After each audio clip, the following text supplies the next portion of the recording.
Bonjour à vous tous. Alors, je vous propose de faire une dernière série de prédictions pour 2026, mais cette fois, on va essayer de voir les choses positives qui vont pouvoir nous arriver au niveau mondial.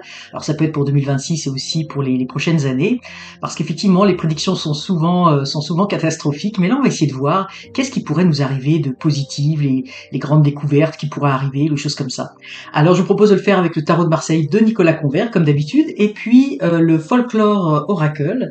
Et j'en profite pour vous dire que jusqu'au 4 janvier 2026, vous pouvez toujours bénéficier de 25% de réduction sur une voyance d'une heure par vidéoconférence. Vous avez juste à vous rendre sur mon site internet pour prendre rendez-vous et en utilisant le code promo voyance 2026.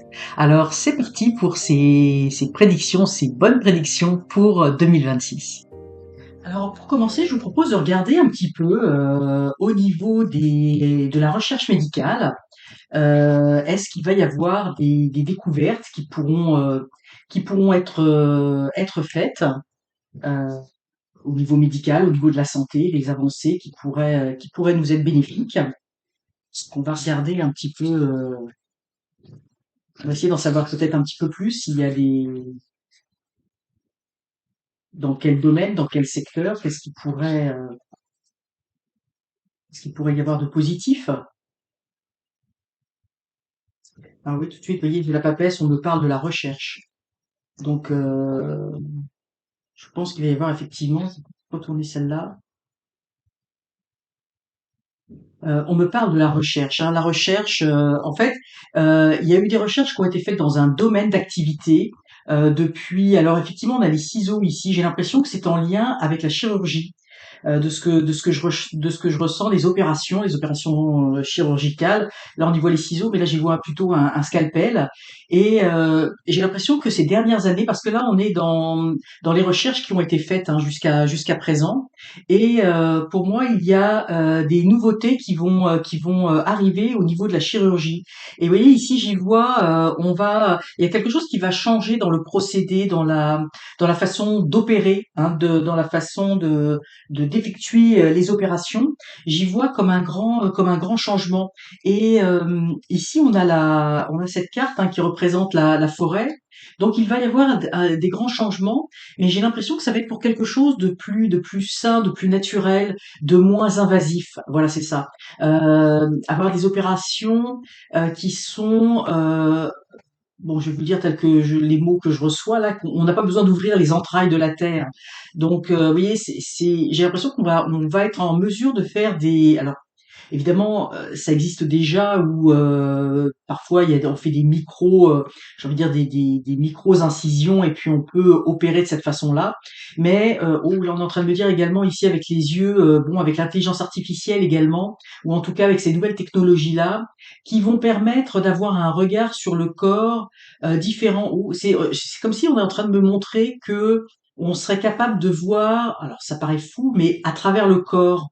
Comme s'il y avait ah oui, parce que là, je vois vraiment un changement qui va être, un changement profond. Comme si effectivement, on n'aura pas besoin d'ouvrir. C'est un petit peu comme si on aurait, pour parler avec des termes que l'on connaît, vous voyez, quand on fait une radio, on n'ouvre pas le corps et pourtant on voit ce qui se passe à l'intérieur. Eh bien, c'est un petit peu ça, mais il y a un regard, vous voyez, c'est comme si on scannait le corps et avec l'intelligence artificielle, hein, pour moi, les yeux là, on faisait une augmentation de la réalité, hein, une réalité virtuelle, qui permet de voir les organes, de voir tels qu'ils sont, et ça permet de faire des opérations de ce type, euh, où on peut voir directement les organes, hein, les organes malades, les organes blessés, sans avoir à ouvrir le corps. Alors j'ai jamais entendu parler de ce genre d'opération, mais bon, ça existe peut-être, ou ce genre de recherche. Mais voilà, ça va être très différent de ce que l'on était habitué à faire, où on sera pas forcément obligé d'ouvrir pour aller voir ce qui se passe, mais on pourra le voir. Et j'y vois vraiment la réalité augmentée, hein, parce qu'on me montre comme si effectivement on voyait littéralement à travers le corps, hein, et que les opérations du coup se feraient, certaines opérations en tout cas se feraient avec j'ai envie de dire des casques, hein, des casques de réalité virtuelle. En tout cas, je sais pas exactement trop quelle procédure ça prendrait. Ou alors, on projetterait l'image du corps et puis l'opération pourrait se faire ainsi. Et, et en plus, là, on est en train de me dire que ça pourrait même se faire à distance, hein. Il pourrait y avoir des opérations qui se fassent, ça je sais que ça se fait déjà, mais qui se fassent à distance parce que la personne pourrait voir sur un moniteur ce qui se passe, pourrait voir le corps et donner des instructions et peut-être même effectivement en lien avec la machine, quelque chose qui pourrait se faire de cette façon-là. Ici, ce que l'on voit, c'est qu'on va avoir, là, on est plus sur la période de 2026, donc pour moi, il y a quand même des choses qui sont en train d'être faites. Euh, en tout cas, dans le futur, on va avoir quand même des questionnements à se faire, à avoir sur comment on veut procéder et sur, j'ai envie de dire, comment dire, des protocoles, des procédures qui soient beaucoup plus établies. Euh, pour qu'il y ait quand même une certaine protection. Parce qu'ici on voit, alors c'est intéressant parce que là on voit la Terre, mais j'y vois l'élément feu. Il pourrait y avoir, j'ai envie de dire un peu un embrasement et puis dans le sens où on est stimulé par ce genre de technologie où je pense qu'il va y avoir des gens qui vont vouloir le développer, mais j'ai le sentiment qu'il va falloir aussi vont être mis en place ou peut-être avant que ça se mette en place complètement des protocoles ou des façons de faire pour que ça reste sécuritaire pour le patient, que ça reste sécuritaire pour le patient entre parce qu'en fait, évidemment, il y a une part qui va appartenir, hein, j'ai envie de dire, à l'IA, ou en tout cas, parce que c'est comme si effectivement, moi, je voyais des images. C'est un peu comme si je vous dis, on avait une radio, mais sauf qu'au lieu d'avoir la radio, on verrait vraiment les poumons, on verrait tous les organes. Donc, il y a quelque chose qui va être transposé. Donc, il va falloir faire attention parce que il pourrait y avoir pour pas qu'il y ait d'erreur en fait, que ce que l'on voit est bien la réalité. Donc il y aura des discussions, des protocoles à avoir et mettre en place certaines choses pour pas effectivement euh, pour pas mettre en danger le patient, hein. C'est vraiment ça que je vois parce que ici on dit un peu, là on va jouer un peu avec le feu au début, hein, on va pas trop savoir. Il va y avoir des projets pilotes novateurs. Alors là je fais une vision globale au niveau du monde, hein, je parle pas nécessairement que pour la France ou que pour certains pays, mais ça va finir par toucher, je veux dire ça va finir par toucher certains pays. Il va y avoir des pays précurseurs. Là, on est en train de me parler de l'Asie et j'ai l'impression, je sais pas si ça va être l'Inde. Alors, je pensais pas que ça viendrait nécessairement de là, mais je vois qu'il va y avoir des pays précurseurs hein, par rapport, oui, vraiment l'Orient. Hein, effectivement, on parle. Alors, où est-ce que ça serait en Chine? Mais en tout cas, j'ai l'impression qu'il va y avoir des pays précurseurs, et c'est pas forcément dans les continents où on va attendre. On va s'attendre à ça. On voit qu'effectivement, on va partir sur des nouvelles façons, hein. Pour moi, la chirurgie va vraiment évoluer et on va y aller un petit peu, au départ, un peu à tâtons, hein. On va, j'ai envie de dire, parce que là, on voit que on a vraiment le début de commencement de quelque chose. On va faire grandir cette technologie-là. J'y vois pour que ça soit, j'ai envie de dire, ça serait plutôt un horizon après 2027. On parle peut-être aux alentours de 2030 hein, pour que ça soit mis en place. Je pense on est encore dans des phases où il va y avoir des projets, comme j'ai l'impression, c'est des projets pilotes tels que l'on me dit, mais on va développer, hein, ça va se développer ce genre de chirurgie qui vont être complètement différentes et où j'ai l'impression qu'on va voir le corps sur un écran, on regardera plus nécessairement le corps tel qu'on avait l'habitude de le faire, et on va voir un peu comment ça se développe, hein, parce que pour moi, il va y avoir des essais, et c'est un peu comme tout, là, on va voir un petit peu la plante grandir, mais on va voir ce genre de technologies qui vont se développer. Et j'ai l'impression que ça, on va y aller étape par étape. Ça sera pas complètement, on n'ira pas dans complètement tout ce que l'on pourrait faire tout de suite. On va y aller pour certains types de chirurgie, et on va réajuster ici ce que j'y vois avec le mat. On va réajuster aussi en fonction de certains problèmes qu'on va pouvoir être amené à rencontrer. Donc, dans un premier temps, il y aurait comme j'y vois des choses en parallèle, on aurait cet écran, mais on va quand même regarder ce que l'on fait, j'ai envie de dire comme on le faisait avant, et donc progressivement on va s'orienter vers quelque chose de différent. Hein. j'y vois des écrans, je vois les chirurgiens qui regardent des écrans, qui ne regarderont plus nécessairement le corps, hein, comme si même la façon de d'opérer va être différente. Et possiblement, il va y avoir des parce que j'ai l'impression qu'à un moment donné, on n'ouvrira plus le corps, même du tout. Je sais pas comment on va faire. Est-ce que il va y avoir comme des nanotechnologies hein, qui vont où les personnes vont ingurgiter quelque chose et puis ça va être des nanoparticules qui vont être pilotées à partir de ces écrans-là dans le corps. Mais j'y vois vraiment quelque chose de vraiment qui va vraiment bouleverser la chirurgie dans les années à venir. Alors on verra quand même des protocoles, hein, je pense qu'on va en entendre parler de certaines choses de cet ordre-là, et pour moi ça va se mettre en place tranquillement, hein, mais je vois vraiment quelque chose qui va se faire de façon évolutive hein, pour voir un petit peu comment tout ça va évoluer. Je vous propose de faire un tirage en lien. Je sais que beaucoup s'intéressent en lien avec le climat, avec l'environnement également, où il y a beaucoup de choses. Il y a beaucoup de choses, j'ai envie de dire, qui sont un petit peu anxiogènes hein, par rapport à tout cela. Et j'avais envie de voir, de poser la question en fait, comment la Terre, Gaïa, notre Terre, est capable d'absorber. Est-ce qu'elle est capable de s'auto-réguler, de s'auto-régulariser par rapport à tout ce que l'on vit actuellement, j'ai envie de dire actuellement par rapport à la planète, hein, qui est quand même pas mal malmenée. Et donc voir s'il y a des possibilités pour la planète finalement de s'autoréguler, hein, d'autoréguler. Est-ce que finalement la nature est si bien faite, c'est-à-dire que ça, malgré le fait qu'on la fasse autant souffrir, hein, et puis malgré les nouvelles technologies hein, qui prennent beaucoup de son énergie. Ah oui. Donc effectivement, hein, on a le.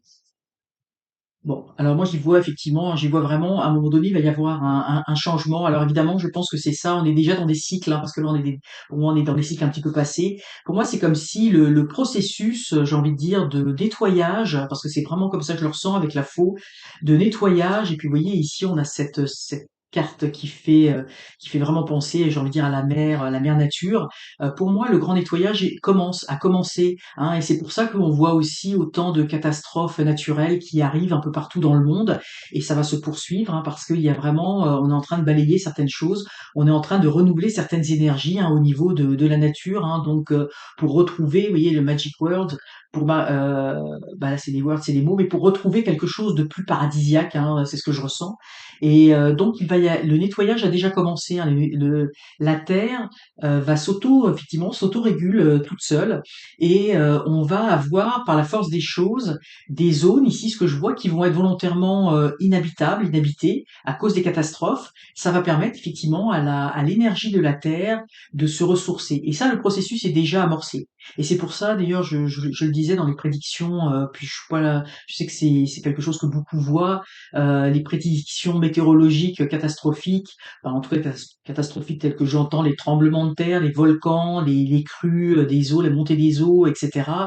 Les tsunamis, enfin bon, vous voyez puis même les tornades également, enfin bon, vous voyez tout ce qui peut arriver, et les changements aussi au niveau du climat, les changements climatiques, parce que ça va amener des populations à se déplacer, et donc il va y avoir des zones qui vont être beaucoup plus difficilement habitables. Et bien tout ça, ça fait partie du processus hein, de nettoyage de la nature, parce que là, moi, ce que l'on me dit ici, c'est qu'il va y avoir des zones où volontairement il n'y aura pas d'habitation, il n'y aura personne. Ça va être un peu comme des zones où on va un peu comme en jachère et l'énergie va se renouveler d'elle-même. Donc effectivement, l'homme va être amené à faire certains choix. Et là, on a les phases. Hein, vous voyez, on a les phases de la Lune. Donc, ce sont des cycles. Il y a des cycles qui reviennent sans arrêt. Et donc, on a beau effectivement essayer de discuter, de voir si on n'arrive pas à trouver des solutions, bah, les phases, les cycles reviennent naturellement.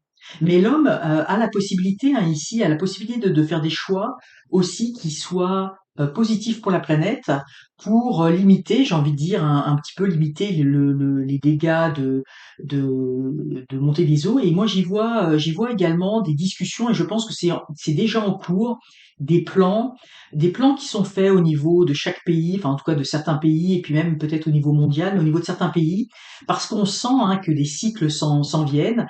Il y a des pays qui savent qu'ils vont être plus touchés que d'autres. Alors je pense notamment par exemple au Japon, hein, qui ont déjà discuté de plans, et puis vous voyez, qu'on fait beaucoup d'habitats antisismiques. Donc effectivement, il y a des plans qui sont mis en action et qui vont se poursuivre pour 2026 et les années après, hein, parce que oui, on est conscient hein, qu'il va y avoir dans certains endroits, euh, il va faire beaucoup plus chaud, et vous voyez, ça va avoir une incidence directement sur les récoltes. Donc pour moi, on va au niveau mondial, il va y avoir comme des plans qui vont être faits pour euh, j'ai envie de dire un peu des plans B pour voir comment, et puis notamment comment pouvoir s'alimenter quand il va y avoir de plus en plus de pénuries, de plus en plus de pénuries en tout cas des récoltes qui vont être à cause de la sécheresse, qui vont être compromises. Donc il va y avoir des nouvelles façons de faire.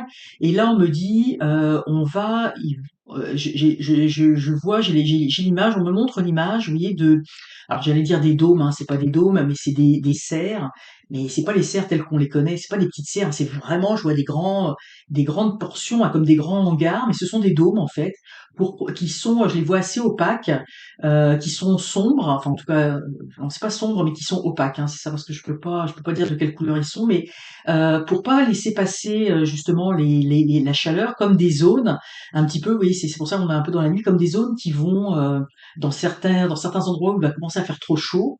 D'habitude, on fait des serres pour avoir de la chaleur. Et bien là, j'ai l'impression qu'on va avoir une nouvelle façon de faire pour protéger justement du soleil. Hein. C'est bizarre parce que j'ai envie de dire, c'est l'anti-serre en fait. Mais je vois des structures immenses où on va faire pousser des fruits, des légumes, des choses comme ça, et puis peut-être même mettre du bétail à l'abri. Hein. Donc, alors je sais pas exactement dans quel pays où ça va se faire, mais je vois comme des grands dômes, des grands hangars, mais c'est assez grand, hein, où il y a comme un microclimat qui va se faire et pour en fait protéger pour que on puisse avoir des cycles de récolte, et on est en train de me dire également des de récolte pendant toute l'année.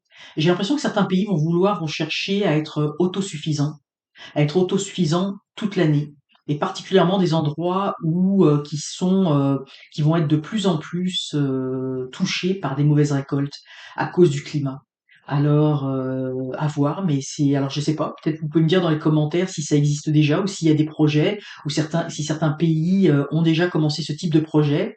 Il faudrait voir du côté de la Chine, hein, parce qu'ils sont très novateurs pour ce genre de projet, mais j'y vois, oui, comme un microclimat. J'ai vraiment le sentiment que beaucoup de pays, enfin certains pays vont chercher vraiment à être autosuffisants. Alors j'ai pas l'impression que ça va se passer nécessairement en France parce que on me montre que en tout cas, peut-être pas tout de suite, peut-être à plus long terme. C'est pas là que le problème va être le plus, parce que je vois qu'il y a une capacité d'autosuffisance avec l'agriculture française, européenne en tout cas en général, mais dans d'autres pays où c'est pas le cas, où dépendamment des saisons, on n'arrive pas à avoir des récoltes. Et j'ai l'impression que l'autosuffisance alimentaire va devenir un peu comme l'autosuffisance également au niveau de l'eau. Ça va devenir des enjeux hein, pour le futur.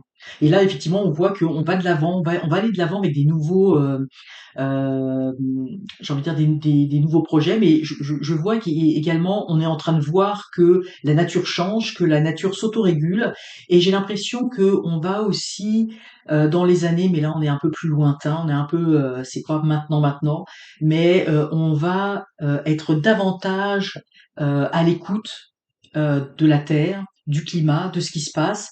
Ici, j'y vois comme voyez, comme, comment dire? J'y vois comme un retour un peu aux sources. J'y vois un peu comme, vous voyez, on parle de chamanisme, hein, de retour à la terre, de revénérer la terre. Et je pense qu'en France ou en Europe, en tout cas, on va le voir quand il y aura une revalorisation de l'agriculture, de tout ce qui est en lien avec la terre, euh, avec les agriculteurs, mais également toutes les personnes qui s'occupent de l'alimentaire.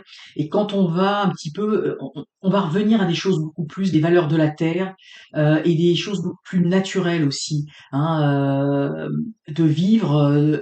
J'ai l'impression qu'il va y avoir à un moment donné une marche arrière sur les pesticides, parce qu'on s'est rendu compte, enfin je dis les pesticides, puis dans tous les produits toxiques en général, parce que il en restera sûrement, mais on s'est rendu compte qu'on a causé des troubles terribles et qu'on en est en fait le fait d'être obligé de faire comme des dômes ou euh, des microclimats pour pouvoir se nourrir, on va se rendre compte que c'est complètement absurde et qu'il faut revenir à quelque chose de beaucoup plus sain au niveau des terres. Par contre, avec le chariot, je pense que ça va prendre un certain temps parce que les sols, je vois surtout dans certaines régions, les sols sont très contaminés, l'eau est contaminée et ça va prendre un certain temps pour que les sols soient à nouveau viables. Mais j'y vois un retour à la terre. Mais comme je vous dis, là, on est un peu plus dans le lointain.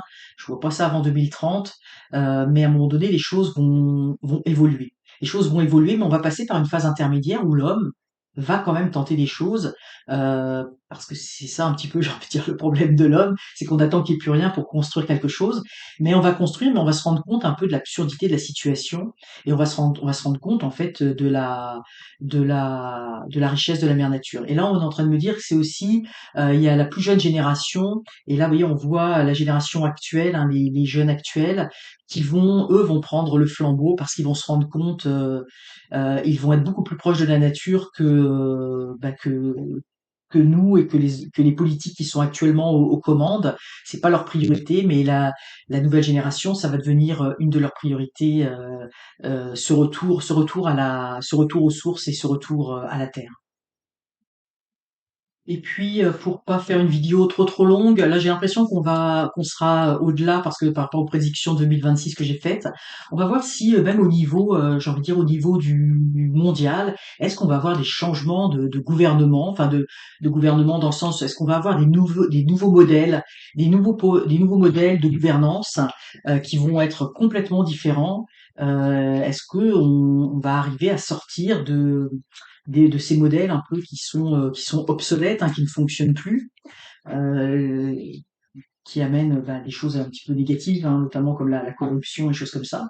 Donc on va voir est-ce au niveau mondial, hein, de façon générale, est-ce qu'il va y avoir des changements? Bon, évidemment, je vous dis hein, la réponse, là on me le dit, hein, on me dit tout de suite, oui, il va y avoir des changements qui vont s'opérer. Par contre, certains pays vont être il va y avoir des pays plus novateurs que d'autres, hein, où ça va être beaucoup plus rapide. Et puis pour d'autres, vont suivre, mais ça va prendre plus de temps.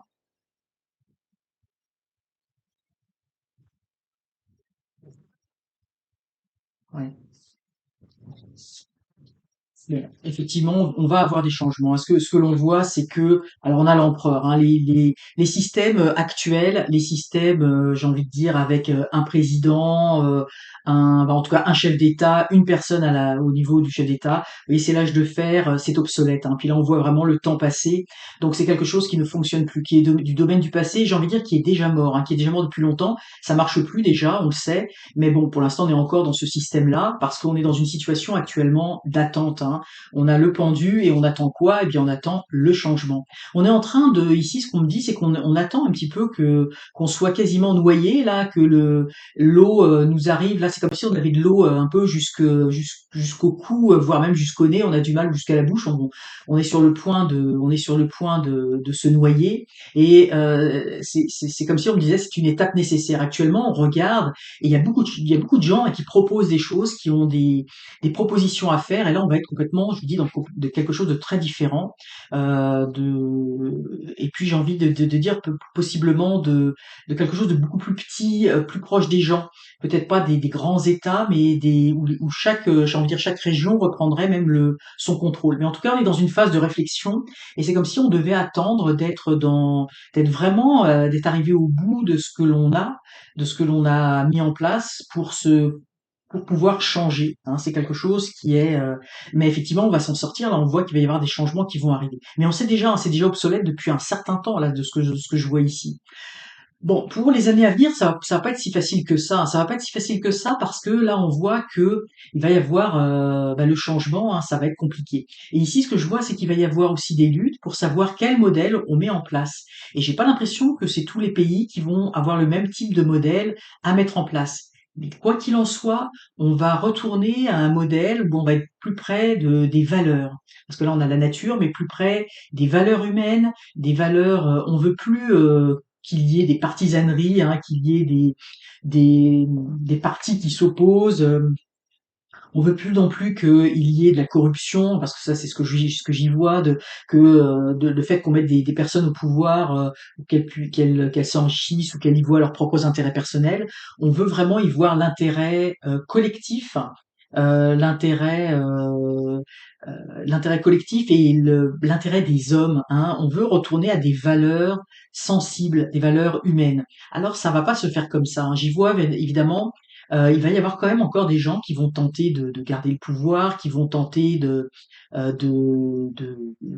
peut-être de faire illusion par rapport par rapport aux intentions, mais ça va se faire. Hein. Ça va se faire parce qu'ici on voit un retrait. On va avoir un retrait. Et moi, ce que j'ai le sentiment, c'est que dans le futur, de plus en plus de jeunes ne voteront plus.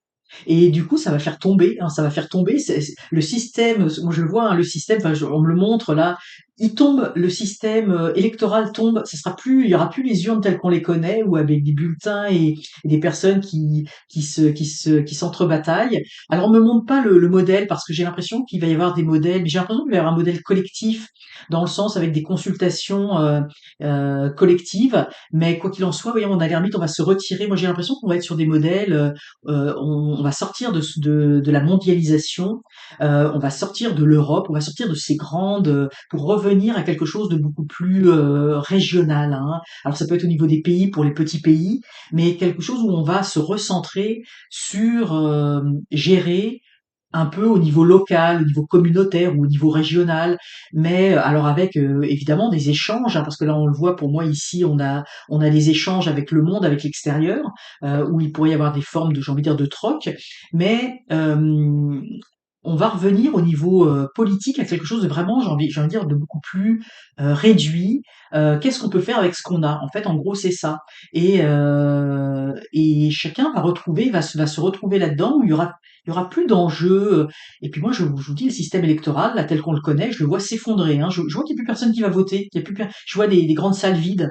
Donc ça va retomber avec quelque chose, j'ai envie de dire, oui, des échanges possiblement internationaux, hein, parce que ce que certains pays, il y a des pays qui produiront peut-être ce que d'autres pays produiront pas, mais j'y vois plus un modèle mondial, là, j'y vois plus même un modèle des grands pays tels que la Russie, les États-Unis, à un moment donné, ça va.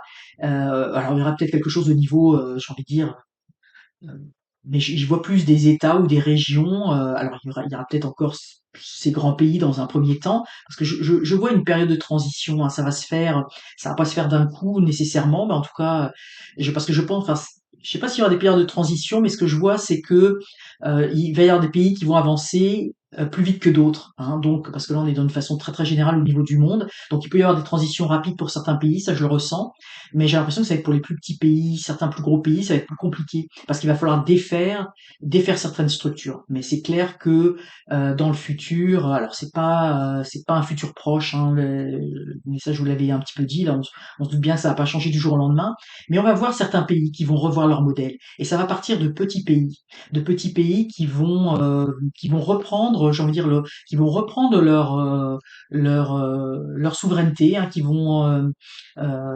vivre. Il va y avoir ce souci de vivre, j'ai envie de dire, de façon indépendante avec ce que l'on a, de même au niveau de la nature, de vivre, de revivre au rythme des saisons, et puis avec quelque chose de beaucoup plus sain, hein, au niveau des valeurs.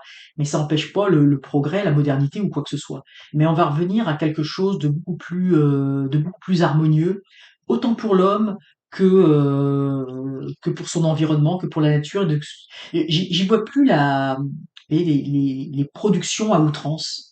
Chaque région va faire ses propres productions, et c'est pour ça on n'aura plus besoin de chefs d'État, ou en tout cas d'une personne qui décide pour tout et puis qui va négocier à l'extérieur. Et j'y vois quelque chose de beaucoup plus communautaire, hein. On se retire, hein, on se retire. Alors ça veut pas dire qu'il y aura pas quelqu'un qui va mener qui va mener un peu tout ça, mais j'y vois vraiment quelque chose de beaucoup plus communautaire où chacun se retire et va vivre avec les forces de son propre pays, puis il ira vendre effectivement à l'extérieur. Mais j'y vois plus non plus ces consommations à outrance. On va revenir vraiment à des valeurs beaucoup plus saines. Alors pour terminer, je vais proposer on va faire un petit tirage, enfin, j'ai oublié, c'est carré. On va faire un petit tirage d'inspiration sur les belles choses qui pourraient arriver à l'humanité. Alors notamment, on va essayer de voir en 2026, qu'est-ce que les cartes peuvent nous dire à ce sujet. Petit message d'inspiration.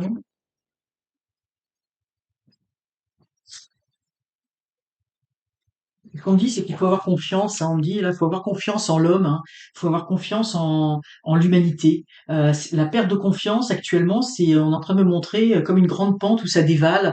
Il y a comme une boule là, qui dévale la pente. Euh, Parce qu'on a perdu la foi en l'humanité, on a l'impression que tout ce qui nous arrive est irrémédiable et irréversible, mais c'est pas le cas. C'est pas le cas du tout. Ah, on a le monde. Donc, puis la naissance. Bon, écoutez, c'est très très beau. On a effectivement, vous voyez, il faut avoir confiance en l'humanité, hein. C'est l'humanité qui va se réapproprier. Puis ici, vous voyez, j'y vois le recentrage. On va se recentrer, il va y avoir les éléments extérieurs. On va vivre avec les gens autour de nous, les autres pays, les autres régions. Je sais pas pourquoi on parle beaucoup de régions. C'est comme si le mot pays, à un moment donné, deviendra un petit peu obsolète, en tout cas tel qu'on peut le connaître aujourd'hui. Et oui, on va retrouver une harmonie avec la naissance de quelque chose de nouveau, hein. Donc, pour moi, effectivement, il y a vraiment un message d'espoir. Alors, on est probablement, vous l'aurez compris, dans un horizon plus lointain que 2026, parce qu'on est dans une phase de changement, de transition. On a amorcé, on se rend compte il y a des choses qui sont obsolètes, mais on s'en va vers quelque chose de nouveau, de différent, et tranquillement on chemine. Mais vous voyez, il faut avoir confiance en l'humanité. Il faut avoir confiance et ne pas croire que tout est perdu. Parce que dans le fond, c'est notre foi, c'est nous-mêmes qui faisons le monde de demain. Et j'ai envie de dire aussi ici, parce que ça je l'ai beaucoup ressenti, hein, j'en ai parlé dans un des tirages que j'ai vu, la jeunesse, hein. Moi je pense que la jeunesse d'aujourd'hui, hein, vont faire le monde de demain, et avec des idées complètement nouvelles, différentes, et ils vont avoir une vision et être capables de mettre en place cette vision que peut-être que nous avons un petit peu perdu, oublié, ou que nous n'avons pas à dépasser. Donc il faut avoir confiance, hein. Je pense que c'est vraiment ça le maître mot, et ne pas croire que tout est une question de fatalité. Et tout ça, ça commence bien sûr en se recentrant sur nous-mêmes, hein, en incarnant ces valeurs d'amour, de vertu, de vérité. C'est aussi comme ça que nous allons pouvoir changer le monde. Alors j'y vois également, on est en train de me dire, parce que je voulais vous souhaiter mes meilleurs vœux pour les fêtes de fin d'année, notamment pour Noël. Mais vous voyez ici, on a le berceau, c'est la nativité, c'est la naissance. Et pour moi, la naissance d'un monde nouveau, d'un monde meilleur, eh bien c'est la naissance du Christ. Mais c'est la naissance du Christ dans le cœur des hommes, hein. C'est la naissance de toutes ces valeurs spirituelles, divines, humaines, d'amour, d'aimer l'autre comme on s'aime, hein, de s'aimer les uns les autres. Ce sont des valeurs universelles qui touchent toutes les religions. Mais évidemment, moi je suis euh, de confession chrétienne, et là on y voit à l'approche de Noël, et bien évidemment la nativité avec tous les espoirs que cela peut comporter. Alors je vais vous laisser sur ces belles paroles. Je vous remercie infiniment de m'avoir suivi tout au long de l'année, de continuer à me suivre, de continuer à liker, à m'encourager, à vous abonner. Merci infiniment. Surtout ces dernières semaines, hein, vous avez été très présents. Alors je vous en remercie infiniment. Et puis de toute façon, on va poursuivre notre aventure encore d'ici la fin 2025 et pour 2026, ça c'est certain. Alors du fond du cœur, je vous souhaite le meilleur pour ces fêtes, pour ce Noël, pour ces fêtes qui arrivent. Si vous êtes seul, eh bien sachez que vous ne l'êtes pas réellement. Hein, il y a toujours cette force d'amour, cette force christique, cette force universelle qui est là dans le cœur de chacun et qui brille dans le cœur de chacun. Alors quelle que soit votre situation, vous n'êtes jamais seul. On n'est jamais seul. Alors sur ces paroles, je vous souhaite à nouveau le meilleur et je vous dis à très bientôt pour de prochains tirages.